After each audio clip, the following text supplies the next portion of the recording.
¿Qué pasaría si la economía estadounidense no fuera tan sólida como en principio aparenta? Nos hemos preguntado.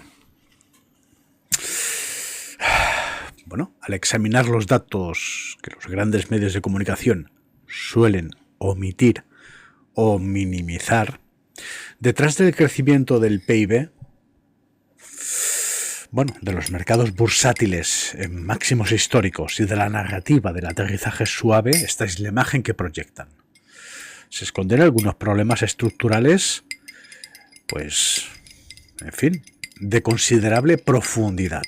Una deuda nacional que supera los 36 billones de dólares. 36 billones de dólares. Pagos de intereses por primera vez en la historia del país, superan el billón de dólares anuales. Poca broma. Un auge de la inteligencia artificial que infla las cifras del crecimiento más de lo que refleja la economía real. Y un endeudamiento de los hogares norteamericanos que alcanza niveles récord. Así que nos hemos preguntado, la crónica de hoy, la economía de Estados Unidos. 2 puntos. Señales de riesgo para el 2026. Y con vuestro permiso, café de Etiopía, posiblemente el mejor café del mundo. No se trata de alarmismo, se trata de comprender qué está ocurriendo realmente detrás de los números. A continuación analizaremos en detalle cada uno de estos factores. La narrativa oficial y sus grietas. La narrativa que predomina en los medios convencionales es sencilla. La economía estadounidense va bien. Brotes verdes. El PIB crece, la bolsa sigue fuerte y tras unos años convulsos marcados por la pandemia y la inflación, todo parece estar de nuevo bajo control. Sin embargo, esa imagen dista mucho de la realidad subyacente. La mejor manera de entender la situación actual es comparándola con un farol en una partida de póker. Un jugador hábil puede sentarse con una mano débil, mantener la calma, sonreír, aquí no pasa nada, empujar las fichas al centro y, controlar la mesa. Mientras todos crean en la farsa, el farol funciona. Eso es en esencia lo que ha estado sucediendo con la economía de Estados Unidos. Un farol. Y hay tres fuerzas principales que mantienen vivo ese farol. Prestad atención. Primer factor, una deuda sin precedentes. 36 billones y vamos sumando. Comencemos con una cifra reveladora. 36 billones de dólares. Esa es la deuda. Esa era la deuda nacional de Estados Unidos en los primeros meses del 2026. Pero lo verdaderamente alarmante no es el volumen total, sino la velocidad a la que se acumula, aproximadamente 6.000 millones de dólares al día. Mientras leemos estas líneas, la deuda no deja de crecer. Muchos responden a esta cifra encogiéndose de hombros. Entre comillas, eso es lo que hacen los gobiernos. Piden prestado. Bien. Y tienen razón, en parte. Para aquellos que digan que Donald Trump no es socialista. El problema no es solo el endeudamiento en sí, sino su coste. Por primera vez en la historia del país, desde su fundación en 1776, el gobierno federal pagó más de $1 billón en un solo año fiscal únicamente en intereses de la deuda. Es una monstruosidad. Ese dinero no se destinó a la construcción de infraestructuras, a la financiación de hospitales ni al pago de las Fuerzas Armadas. Simplemente cubrió el coste de mantener viva la deuda existente. Este gasto en intereses es ya el segundo rubro más importante del presupuesto federal. Hoy, ¿Correcto? 6.000 millones diarios. Bueno, solo superado por la seguridad social. Las pensiones no son viables y los ancianos viven demasiado. Y por delante de la defensa nacional y del Medicare. Bueno, para poner en perspectiva la rapidez de este deterioro, hace apenas 5 días los costes de los intereses ascendían a 345.000 millones de dólares. 345.000 millones de dólares. En media década esa cifra se ha casi triplicado. Media década. 5 años. La Oficina de Presupuestos del Congreso, utilizando las propias proyecciones del gobierno, prevé que los pagos anuales de intereses aumenten desde 1 billón actual hasta 2,1 billones de dólares en 2026. Solo este año se duplica. Bueno, durante ese mismo periodo se proyecta que la deuda pública crezca desde cerca del 100% del PIB hasta el 120%. Para ponernos en perspectiva, el récord anterior era de un 106%, establecido justo después de la Segunda Guerra Mundial. En otras palabras, Estados Unidos está hoy más endeudado en relación con el tamaño de su economía de lo que estuvo durante la lucha contra la Alemania nacional socialista de un judío llamado Adolf Hitler, presuntamente. Y la cifra sigue en aumento. Las 3 fuerzas que sostienen este farol. Maquillaje contable. La primera fuerza es la inversión en inteligencia artificial. Pan para hoy, hambre para mañana. La tecnología es, el dinero también. Se espera que 5 de las principales empresas tecnológicas norteamericanas inviertan conjuntamente 700.000 millones de dólares solo en infraestructuras de inteligencia artificial a lo largo del 2025. No tenemos para comer, pero tenemos el chat GPT-5. Una cifra comparable al tamaño de toda la economía sueca. Esta inversión contribuye directamente al PIB y ayuda a explicar por qué el 2025 registró un crecimiento anual alrededor de un 2,2%. Sobre el papel suena sólido, lo suficientemente fuerte como para hablar de un aterrizaje suave. Nos vamos a dar una castaña. Sin embargo, lo que los titulares suelen omitir es que gran parte del hardware que impulsa el auge de la inteligencia artificial, especialmente los semiconductores y los equipos especializados, se importan del extranjero. Y las importaciones se restan del PIB. Una vez que los investigadores ajustaron los datos para tener en cuenta este efecto, la contribución real al crecimiento interno de la inteligencia artificial se redujo a tan solo entre un 20 y un 25%, de lo que sugerían las cifras principales con las cuales obtienen los avales para acceder a los créditos y a la financiación. Bueno, el farol parecía mucho más impresionante que la realidad subyacente. La segunda fuerza sería la distorsión del contexto exterior. Bueno, a principios del 2025 las empresas se apresuraron a importar bienes masivamente antes de que entrara en vigor los nuevos aranceles anunciados por la administración. Esta oleada de importaciones hizo que el PIB pareciera más débil al inicio del año. Luego, una vez que los aranceles entraron en vigor y las importaciones cayeron drásticamente, el PIB pareció fortalecerse de manera repentina. Pareciera. Pero la economía en sí no había mejorado fundamentalmente. La percepción cambió. La productividad y la prosperidad subyacentes permanecieron inalteradas. Bueno, se trató de un espejismo estadístico, no de una mejora real. Los aranceles han caotizado un contexto que necesita estabilidad. La tercera señal de alerta sería la desaceleración del PIB. En el último trimestre del 2025, el PIB se desaceleró hasta apenas un 1,4% anualizado. El peor dato de este año. Para el primer trimestre del 2026, el indicador se había vuelto negativo, con una caída de 0,3 anualizado. El primer trimestre, en condiciones desde principios del 2026, fue entonces cuando la farsa comenzó a hacerse más difícil de mantener, incluso en los grandes medios.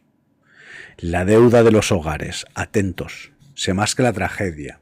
Creo que me falta el soundtrack, la banda sonora del largometraje Tejaun, el tiburón, ¿no? ¿Recuerdan, no ustedes? En el último trimestre del 2025, el PIB se desaceleró hasta apenas un 1,4% anualizado. Vuelvo a repetir. La deuda de los hogares, 2 puntos. El peso invisible de la crisis. Para temblar, queridos yonkis de la deuda. Para comprender la magnitud real del problema es necesario, ni os imagináis, la sensación de alivio, de convivir en el paraíso, ¿no? El hecho de no tener deuda. Afortunadamente, con 54 años, afortunadamente no tengo deuda. Ni os imagináis lo bien que se vive sin deuda. Ni os imagináis. Para empezar a entender por qué os esclavizan a todos con la deuda. ¿Queréis libertad? No firmes los pactos, hazme caso. Esperar, que se me ha quedado el chat por aquí perdido. ¿Dónde tengo el chat ahora? ¿Se me ha cerrado el chat? ¿Dónde estáis? Esperad un momento, que os tenía por aquí. ¿Cómo puedo abrir yo ahora esta ventana? A ver. Ah, aquí. No, pues ha desaparecido. Tío, pues no puedo leer vuestras conversaciones. Estaba aquí... No, ha desaparecido. Y esto no lo puedo ampliar ahora aquí. By the face, si no puedes ver la ventana del chat live, acaba de aparecer. Cambia el modo. A ver, un momento. Pues no. Nos hemos comido la ventana del... Aquí está. Ahora. Parece ser que de forma accidental, me disculpan ustedes, ¿eh? ¿Qué tal? Muy buenas. Carmen María. Por si no tuviera usted bastante con Carmen María. ¿Qué serían sus dos abuela materna, abuela paterna? Carmen, abuela materna. María, abuela paterna. ¿Estoy en lo cierto? ¿Sí?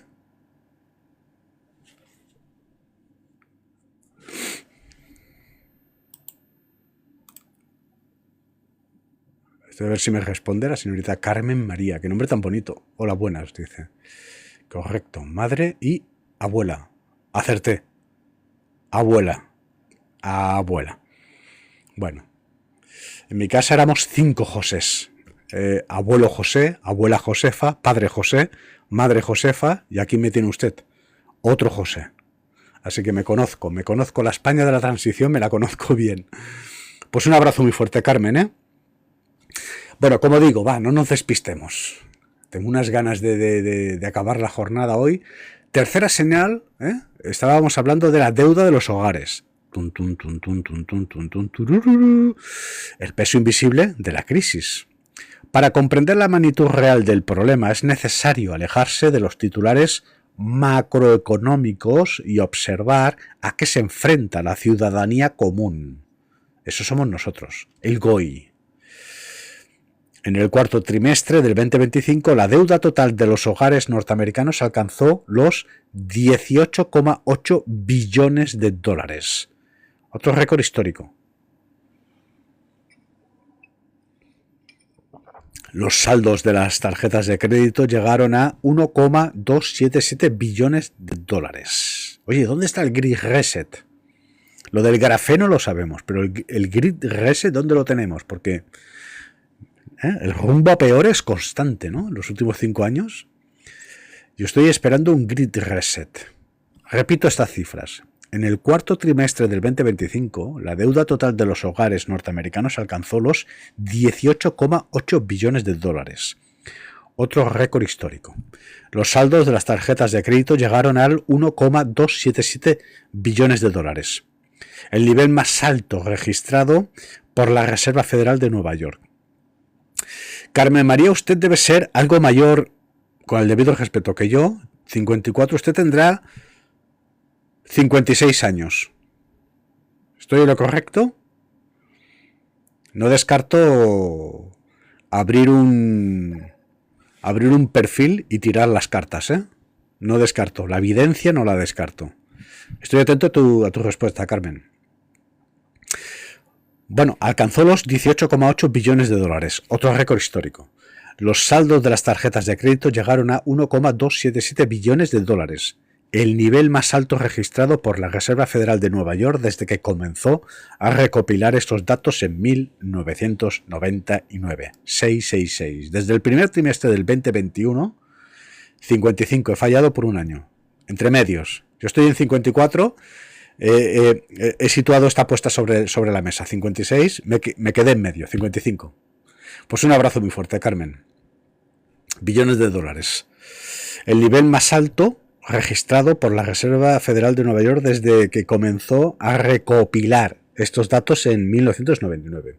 Desde el primer trimestre del 2021, esos saldos han aumentado en 57.000 millones de dólares. Por cierto,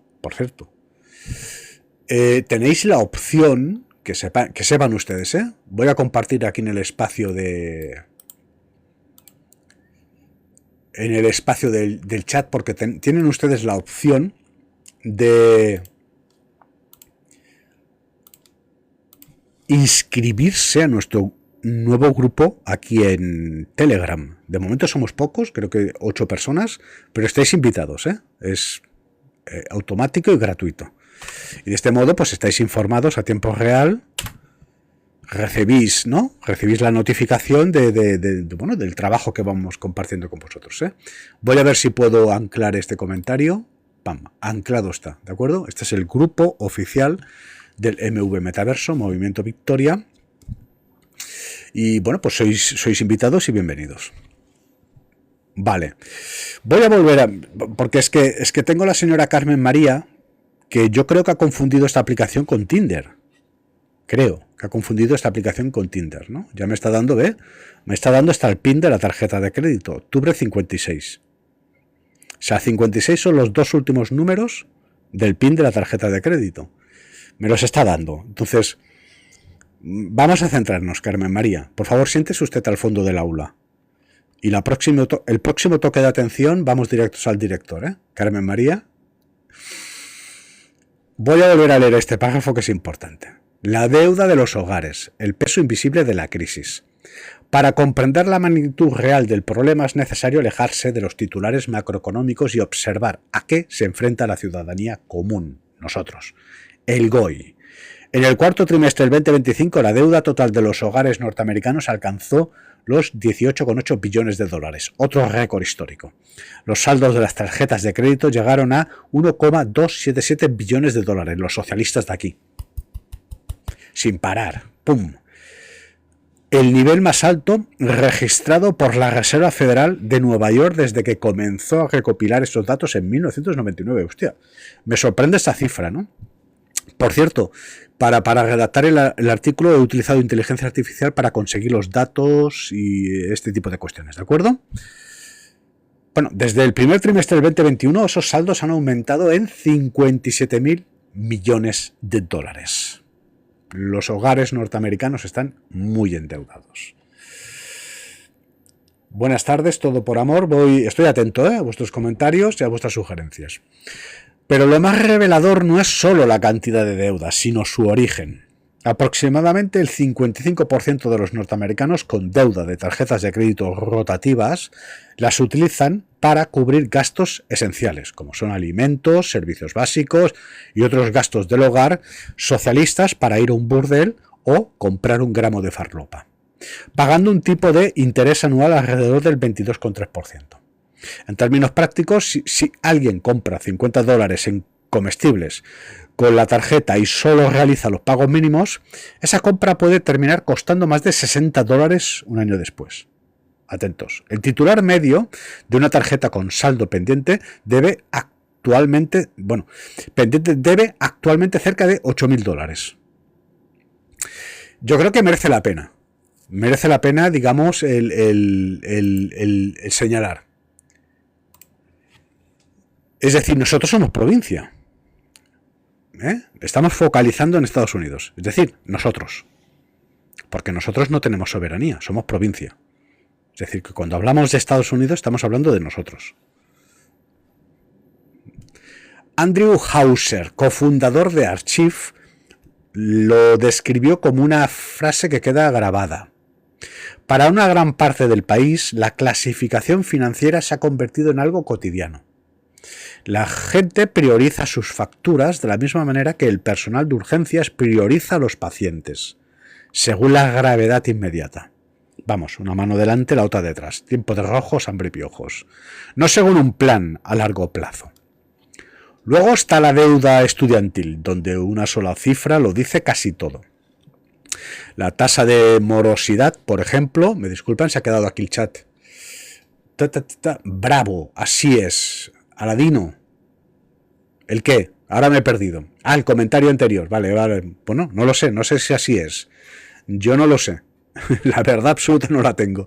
Pero bueno, te agradezco tu apoyo, Aladino. 1992, el año de la Olimpiada. Todavía recuerda aquel año, un gran año. Me harté a follar. Eres grande, me dice Aladino. Pues 1,90 m y 120 kilos. Bastante. Pero con un corazón pequeñito. Muy pequeñito. Pero bueno, no hablemos de mí, que soy bastante aburrido. Viva el Sáhara Occidental libre del género marroquí y del robo de sus recursos por España.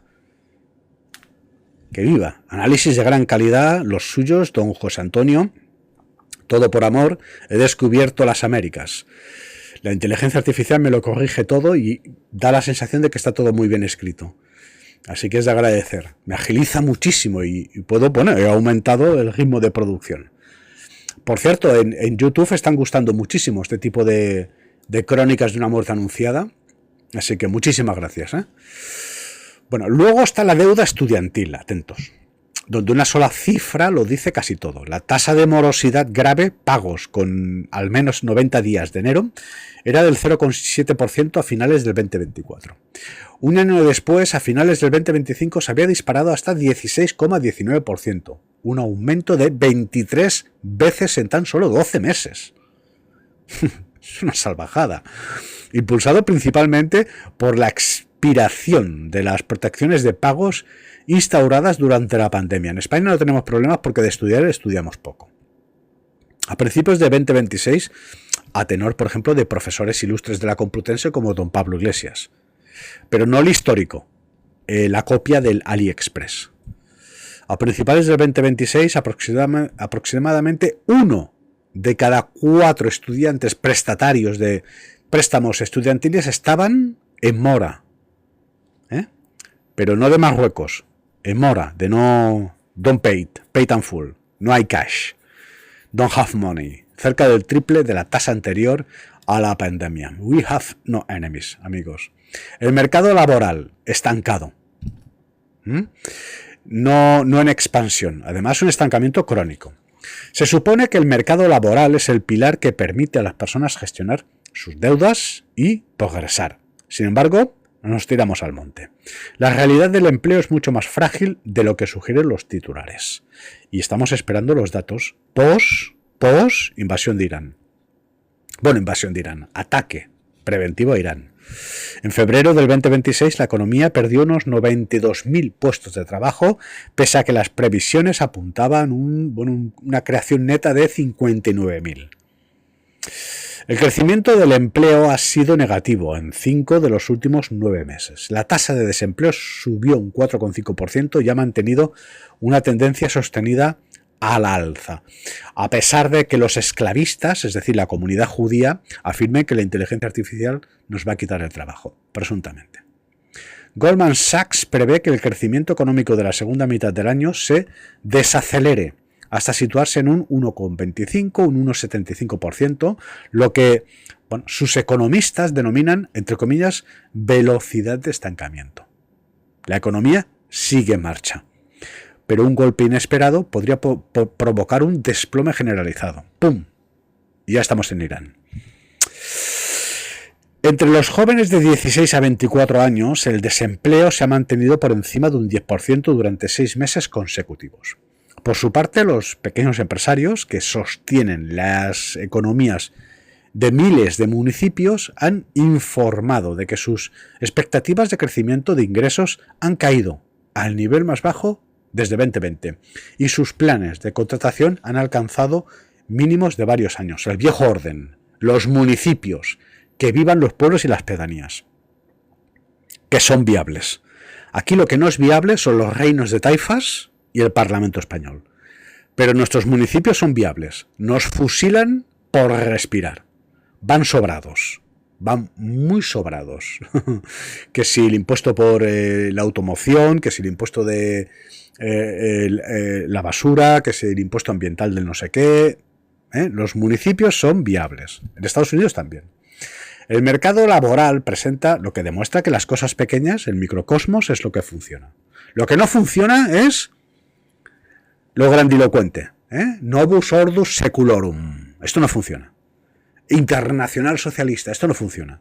Vamos a enviar cohetes a Marte. Esto no funciona.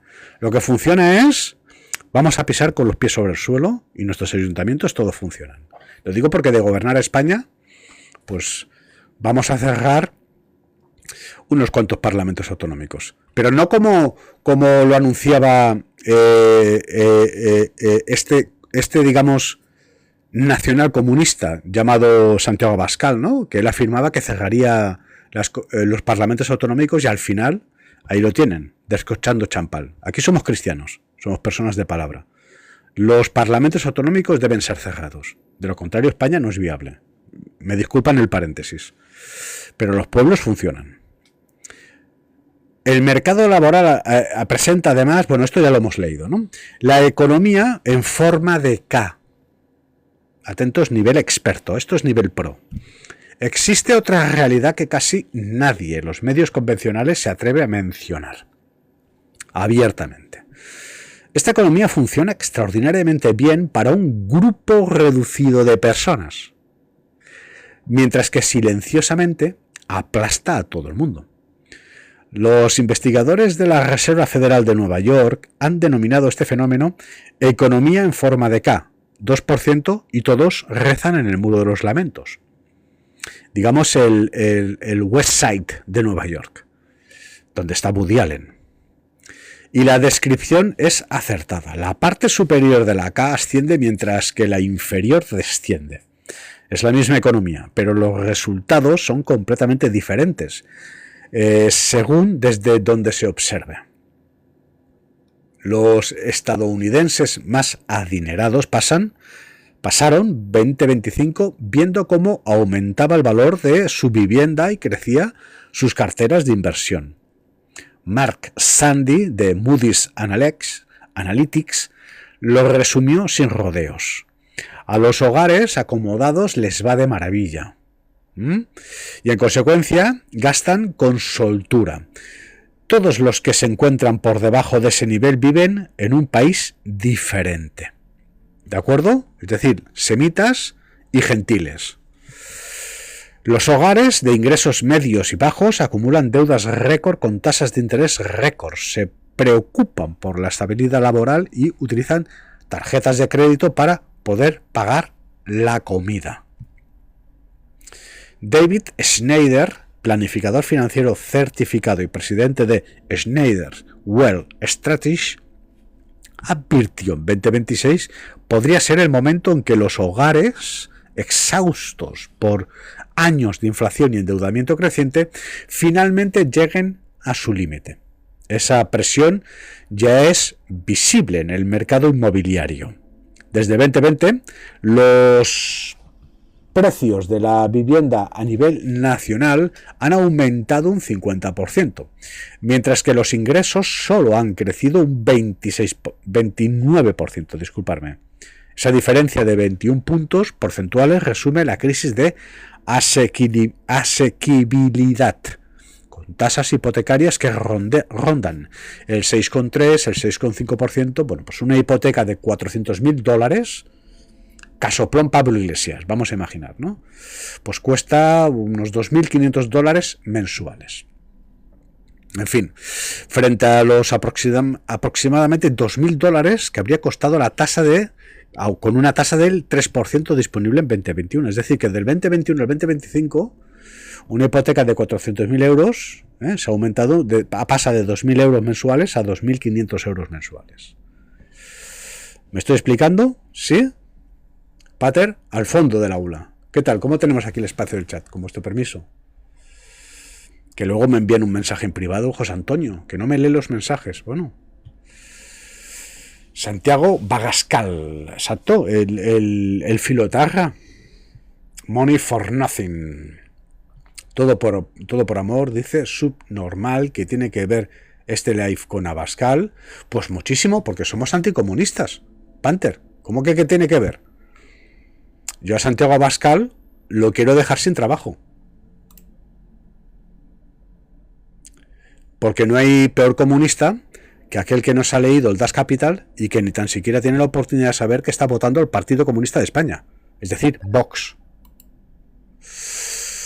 A todo por amor no me lo toques, Panther. Es un protegido de la casa. ¿De acuerdo? ¿Capiche? Buen día, Cajorul. ¿Cómo estás? ¿Ya te lo pasas en grande? Estoy aquí con la motosierra cortando setos. Bueno, lo dicho. Las señales del mercado financiero, lo que los bancos admiten. Wall Street es testigo... Ah, bueno, que esperen, que aquí me había quedado... No, ya lo habíamos leído. Las señales del mercado financiero, lo que los bancos admiten.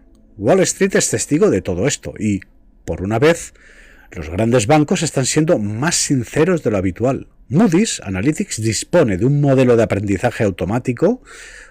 ¿Cómo suena esto, no? Dispone de un modelo de aprendizaje automático. ¡Pum! Es decir, a dos manos. Esto para la España de vagos y maleantes, perfecto, porque ahora tenemos un asistente que nos lía los canutos. ¿Comprenden? Yo me lo he preparado con Cloud, tengo una cuenta en Cloud y en Open Source, de GitHub, pues he podido, digamos, diseñar un agente y de pronto con el micrófono le digo un 3 papeles y el agente te lo hace. Vamos, socialismo de toda la vida, de manual, caballeros. Con una paguita. Wall Street es testigo, como digo. No se me despiste, señor Cajoro, que lo envío al fondo del aula. Buenos días, camarada. José María Gómez Bernal. ¿Cómo está usted? Un abrazo muy fuerte. Usted tiene que ser, por la fotografía, el nombre, está por encima de Madrid, hace algo de frío, es usted austero, no sé. Estoy viendo Ávila, un lugar así, José María. Estoy viendo Ávila, no sé muy bien por qué. Está usted, digamos, en la mesa del tarot y tiro las cartas. Si necesita usted conocer su futuro inmediato, está usted a tiempo. Tengo 3 cartas, José María. Elíjame una de las 3. La 3 le va a ir bien, camarada, le va a ir bien. Wall Street, como digo, es testigo de todo esto, y por primera vez los grandes bancos están siendo más sinceros de lo habitual. Moody's Analytics dispone de un modelo de aprendizaje automático para predecir recesiones que ha anticipado con éxito todos los ciclos contractivos desde 1945. Cuando la probabilidad supera un 50%, a principios del 2026 esa probabilidad se sitúa en un 49%.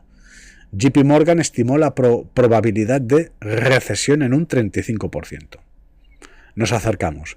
Goldman Sachs la elevó un 30% y Bank of America declaró públicamente que los riesgos de recesión están siendo subestimados por el mercado. Y nos extraña, porque normalmente suelen maquillar para no aparentar. La última vez que el modelo de Moody's alcanzó ese nivel de probabilidad sin que el país estuviera ya en recesión fue en septiembre del 27. El año anterior al colapso financiero global. La confianza del consumidor emite la misma señal de advertencia. Importante, la confianza del consumidor ante este ecosistema de hogares endeudados emite la misma señal de advertencia. El índice de la Universidad de Michigan cayó en 53,3 en marzo del 2026, un nivel que históricamente aparece durante una recesión y, aquí quería yo llegar, y justo antes de ella. Es decir, que estamos a las puertas de un cisne negro. Apenas unos meses Antes había superado los 70 puntos. Una encuesta realizada este mismo mes reveló que el 40%, atentos, de los estadounidenses creía que se avecinaba un colapso económico. Vamos, están psicóticos y con un gorro de papel de plata. Y confunden la luz de un mechero de un hippie con una nave espacial. ¿Comprenden? Y en economía, cuando tantas personas se convencen de que algo malo está por ocurrir y empiezan a actuar con mayor cautela, esa percepción puede contribuir a hacer realidad la recesión que temen. En fin, efecto contagio. La confianza de los constructores de viviendas refuerza este diagnóstico. En marzo del 2026, el índice del sector se situó en 38, muy por debajo de un 50% que marcaba la frontera entre expansión y contracción, y se ha mantenido en zona negativa durante casi 2 años consecutivos. La diferencia clave con el 2008. Vamos a comparar 2008, la crisis de la subprime. El margen de maniobra ha desaparecido con el 2025. Existe una diferencia fundamental entre la situación actual y la del 2008. Y es precisamente que debería generar mayor preocupación. Me disculpan. Muy buenos días, Javier, ¿cómo estás?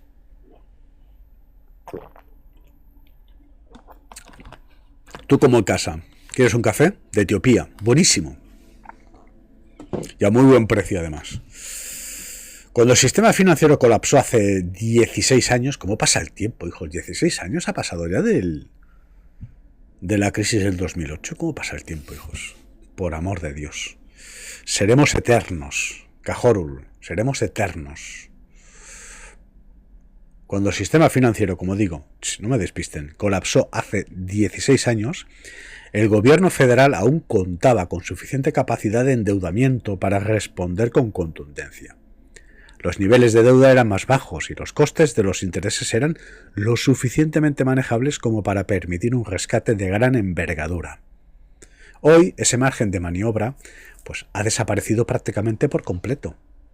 El Comité de Presupuesto Federal Responsable suele utilizar este tipo de expresiones para dar la sensación de que están ustedes escuchando pues, a un catedrático, un cantamañanas. De hecho, traje corbata, pero voy vestido con un chándal. El Comité para un Presupuesto Federal Responsable. ¿Ves? Tú inicias un párrafo con esta frase y ya de pronto eres catedrático en economía. Pues no. El Comité para un Presupuesto Federal Responsable lo expresó con claridad.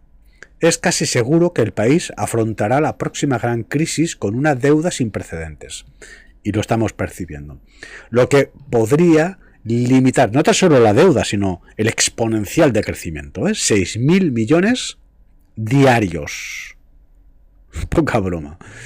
Se proyecta, es decir, se están deudando más que la Norteamérica, que pugna con la Alemania nacionalsocialista. Se proyecta que el déficit federal alcance los 1,9 billones de dólares en 2026 y que aumente hasta un 3,1 billones en 2036. En el 2036 no habrá nada y los animales serán más felices que nunca. Deberíamos reescribirla. Bien, estoy en la crisis actual que se está produciendo progresivamente la promoción inmobiliaria. Yo no sé si has visto esta gente del Mossad, que es muy popular, ¿no? Tiene un programa de supervivencia en Estados Unidos. Aquí en España también lo han emitido durante un tiempo, ¿no? Que es un muchacho que se adentra en la espesura de la jungla y que sobrevive, pues, y te va explicando cómo hacer potable el agua, cómo comerte una babosa. Javier, no te preocupes. Nos tiramos al monte, ¿de acuerdo? Con una Salomon y un impermeable y siempre hay cucarachas, siempre hay saltamontes, algún setas alucinógenas. O sea, vamos a salir de esto seguro. Frase lapidaria: no tendrás nada y serás feliz. No, en el 2030 no habrá nada y los animales serán más felices que nunca. Todo por amor. Debemos reescribir esta frase. Muy bien, párrafo completado. El fondo de emergencia que existía en 2008 se agotó, atentos, los últimos 15 años. Lo que lo reemplazó es una factura anual de intereses superior al $1 billón. Un coste que se paga antes de que los legisladores puedan hacer prácticamente cualquier cosa. ¿Veis? Hago así con el dedo, mirar el dedo. Cuando cuenta 3, 1, 2, 3, no tendrás nada. Conclusión, va, se acaba el sermón. Estabilidad simulada. Es decir, que todo es un farol. La economía norteamericana ahora mismo es maquillaje contable y un farol. La economía estadounidense en 2026 no es realmente estable, y menos con Donald Trump, un socialista. Simula estabilidad y lo hace de forma convincente, a través de cifras del PIB que ocultan lo que realmente impulsa el crecimiento de datos de desempleo, que refleja más la falta de despidos que la creación real de empleo, y de estadísticas de vivienda que describen un mercado al que la mayoría de familias trabajadoras ya no pueden acceder. Bajo esa superficie pulida se esconde una deuda, en fin, récord de todos los niveles, ¿no? Desde Washington hasta los hogares individuales. Como si no hubiera un mañana, porque no habrá un mañana. Un mercado laboral estancado en lugar de en expansión. Una confianza del consumidor que roza los niveles de recesión y un modelo de predicción de Moody's que se sitúa a un solo punto de un umbral que nunca se ha superado sin que le siguiera una crisis. La presión es evidente para cualquiera que esté dispuesto a analizar las cifras con honestidad. La cuestión ya no es si esa presión está aumentando, claramente lo está, sino si nos encontramos en disposición de gestionar lo que puede ocurrir cuando finalmente ceda. Bueno, comprender esta realidad no es alarmismo. Es el primer paso para estar preparados. Hola, Gauz, ¿cómo estás? Estoy viendo vuestros mensajes, ¿eh? Que luego en privado, que usted no me lee tal, me tenéis que disculpar, pero a veces, claro, a veces lanzamos intervenciones que son, no sé, 7:30, 8 de la mañana y empiezo y estoy como muy concentrado y no tengo tiempo. O sea, no, es que se me pasa por alto, ¿de acuerdo? Pero no es intencionado. De hecho, mi experiencia en esta aplicación es muy positiva. El vaso medio lleno. He conocido personas bastante majas que transmiten como muchas luces a través de este formato, ¿no? Y del chat, así que lo tendría fácil, que es, creo que la aplicación te permite bloquear el chat y ya nadie me escribe y tal. No. Se conectan 100 personas, siempre va a haber 1, 2, 3 que, en fin, necesitan ayuda, me disculpan, pero la experiencia es positiva, así que os agradezco muchísimo la paciencia, la interacción. Espero pues ofreceros un buen servicio de información. Yo creo que hemos dado un repaso importante la última semana, ¿no? De los distintos objetos que componen pues el escenario de una tercera guerra mundial. Aquí la clave está en el estrecho de Hormuz. Si lo abrimos ya, Donald Trump hace 24 horas prácticamente lo mendiga. Prácticamente, ¿no? Y tenemos las últimas declaraciones del canciller alemán, el señor Merz, que se harta, ¿no?, de la debilidad, que se harta y mucho de la debilidad de la figura de Donald Trump. Bueno, si el conflicto de Irán se prolonga, yo creo que vamos a pasar 2 equinoccios, ahora a finales de primavera, además llevamos pues prácticamente año y medio anunciándolo, y luego ya, digamos, la primera frontera va a ser junio y luego noviembre. ¿Bien? En junio nos vamos a tener que preocupar por las comunicaciones. Para finales de verano ya problemas de logística, ¿no? Carburante y alimentación, sobre todo. Y para noviembre repartimos las armas que los socialistas pues han dado el paso. Mente colmena. La zombificación de los socialistas. Muy buenas. Os oigo. Hostia, cómo me ha gustado esta frase, ¿no? Justicia por animales. Os oigo. ¿Me oyes? Pues te lo agradezco muchísimo. Sobre todo por los animales.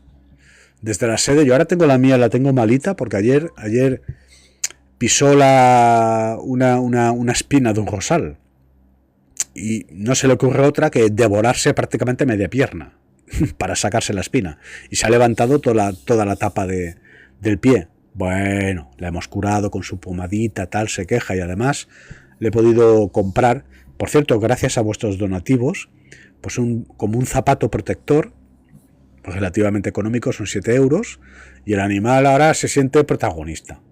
¿Comprenden? Los animales, cuando los curas y los mimas, de pronto se sienten protagonistas, y esto es peligroso, porque luego ellos son adictos a este tipo de cuestiones. Después, de pronto el animal se da cuenta de que, hombre, si me hago pupita, aquí tengo el jefe que se me regala. O sea que ahora tengo que tener cuidado, voy a tener que... ¿Sabes lo que hago? Una vez la curo, pim pam pum. Esta tarde, cuando ya esté un poco más habilitada, cogeré con el collar, la correa, y la ataré aquí fuera, como si nada. La ataré, cogeré bicicleta nueva, atentos, ¿eh? Ayer me pasó algo sorprendente, me disculpan. Salgo a pasear precisamente con el animal, que le acababa de curar la pata. Y aquí en la zona de los contenedores, pues había pues el típico moreno de Gambia, un chico muy salado, muy majo, con un coche que coge lo que es la chatarra, ¿de acuerdo? Trabaja por las mañanas de limpieza forestal, jardines y tal, y por la tarde le sobra tiempo y con el coche pues va mirando por los contenedores y va cogiendo la chatarra. No sé, es lo que hace este muchacho. Bienvenidos a España.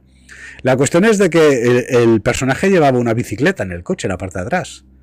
Y me lo miro así, porque siempre estamos de business, estamos de business. Me lo miro y le digo, ¿cuánto pides por la bicicleta? Y el hombre, no, se hace de rogar para subirme el precio. Se hace de rogar, no, me hace falta y tal. Digo, tú no has cogido una bicicleta en tu puta vida. Vas con un Peugeot. ¿Dónde vas con una bicicleta? Me hace falta una bicicleta. Y le toco la fibra. Le digo, es que tengo que ir, y además es que es cierto. Yo tengo que ir a las revisiones del médico y necesito una bicicleta. Se queda el hombre así. Déjame pensar y tal. Y le digo, no te lo pienses. Digo, mira, te voy a proponer el siguiente negocio. Te cambio esta bicicleta por 3 bicicletas. Dice, ¿cómo? Porque claro, él la quería para vender la chatarra, no para utilizarla. Claro, 3 bicicletas es mucha más chatarra. Dice, ¿qué quieres decir? Y digo, mira, ven. Y vamos aquí a mi casa, a la parte de abajo del jardín, tengo pues un almacén, que es donde almaceno. Me gustan mucho las bicicletas, tengo unas cuantas. Utilizo más la bicicleta que el coche. Y tengo pues cuadros, ruedas y piezas de todo tipo. Digo, todo esto para ti, a cambio de esa bicicleta. Y habían 6 marcos. El tío puso el coche hasta arriba de chatarra. Vamos, se llevó lo que no está escrito, todo lo que pesé y brilla.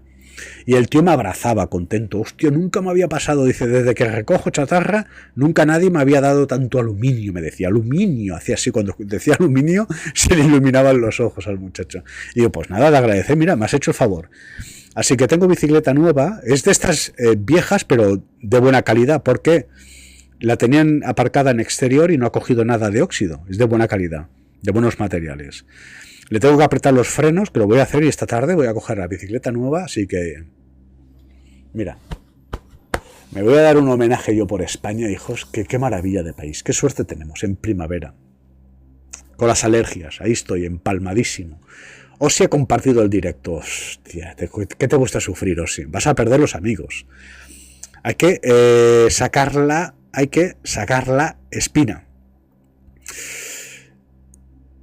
Ah, bueno, ahora estás con el... Bueno, sí, se la sacó ella. Lo que pasa es que se sacó la espina. Claro, yo no me di cuenta, ¿no? Porque como está por aquí por el jardín, se sacó la espina y parte del muñón. La pobre se hizo daño, se levantó toda la piel. Pero bueno, te agradezco la preocupación. Por cierto, animales. Los animales no necesitan justicia. Lo que necesitan los animales son buenos alimentos. Come Coco, un abrazo muy fuerte. Cajorul, amigo mío. Javier, justicia para los animales. Por animales. Felipe Martínez Gómez. Fernando Pablo. Loicos. Mariel, Janet R. Acuariano, Memento, Katy Quispes, fantástico. Dieguito Porteño, J.P. Ibiza, Ocio, Manuel Diego 92, Beiri 2, Agus, un viejo conocido de la casa. Creo que a ti te he bloqueado en una ocasión, creo, ¿no? Orgonitron lo tengo bloqueadísimo, pero bueno, aquí está el hombre. Josefa, Álvaro Roses, Mario Rodríguez, Mari Carmen. Me imagino que Orgonitron estará con el camión dando vueltas por el mundo. Hostia, pues si somos un montón. No me había dado cuenta, ¿no? Pues sí que somos gente por aquí. No me bloquees. ¡Ey, no me bloquees! Pues mira, te voy a bloquear. Así que desde la sede del Movimiento Victoria, don José Antonio Salinas Grabulosa, Comecocos, toma nota, que me imagino que para tu perfil te vendrá bien, ¿no? Este tipo de directos. ¿Lo agradeces o no? Yo creo que para tu perfil o tu canal, digamos, este tipo de contenidos te vendrán bien, espero, ¿no? Sede del Movimiento Victoria, don José Antonio Salinas Grabulosa, Criminal Wanted, Public Enemy Number 1, señores. Me han convertido en el enemigo público número 1. Pues os deseo una muy buena jornada. Miren, quizá después, mientras voy arreglando la bicicleta, pondré así el móvil de fondo y os comentaré un par de cositas porque de lo que me he enterado, caballeros, sálvame deluxe. Sálvame deluxe. Esta tarde voy a competir con ¿cómo se llama? ¿El Fernando Esteso o el Jorge Vázquez? ¿Cómo se llama este? Es que no lo veo yo, este tipo de cuestiones. El Jorge Javier. Esta tarde compito con Jorge Javier y Coto Matamoros. Atentos, de lo que me he enterado, señores. Os voy a dejar de piedra, A ver si alguno lo adivina, pero os voy a dejar de piedra. Así que sede del Movimiento Victoria, recordar, copia de seguridad, backup disponible en nuestro perfil en TikTok y en YouTube, @cultooficial. Hemos puesto en el espacio de comentarios grupo de Telegram. Podéis participar en esta mesa, contribuir a esta mesa a través de Patreon, correcto. Y además tienes la cuenta en PayPal, mvmetaverso@gmail.com. Te voy a agradecer un me gusta o no, que actives la campana, canalla, que no cuesta nada, y así me ayudas a... Estoy intentando seducir un algoritmo, ¿correcto? Lo llevo fatal con las mujeres y con los algoritmos ni te cuento. Y voy a agradecer y mucho pues que publiques un comentario aquí abajo. Sé del Movimiento Victoria, toda la luz del mundo. Solamente